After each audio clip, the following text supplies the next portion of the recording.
अगर आप daily basis पर 1 से 2 अंडे खाते हैं तो आप अपनी प्रोटीन की काफ़ी हद तक रिक्वायरमेंट को पूरा कर सकते हैं।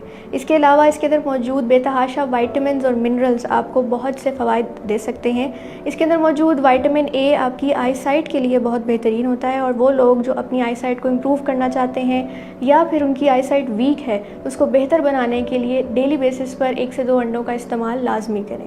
अंडों में मौजूद नेचुरली विटामिन B12 और फोलिक एसिड की अमाउंट आपके बालों की हेल्थ के लिए बहुत ज़रूरी होती है। अगर आप कमज़ोर बाल और इस तरह की प्रॉब्लम्स का शिकार रहते हैं तो उसके लिए आप रोज़ 2 अंडे लाजमी कंज्यूम करें ताकि आपके बालों की हेल्थ बेहतर हो सके। इसके अलावा अगर आप अपनी हड्डियों की जो है वो मजबूती चाहते हैं तो उसके लिए भी 2 अंडे अपनी डाइट में लाजमी शामिल करें, क्योंकि इसके अंदर मौजूद मैग्नीशियम और कैल्शियम की अमाउंट आपकी हड्डियों की हेल्थ के लिए बहुत ज़रूरी है।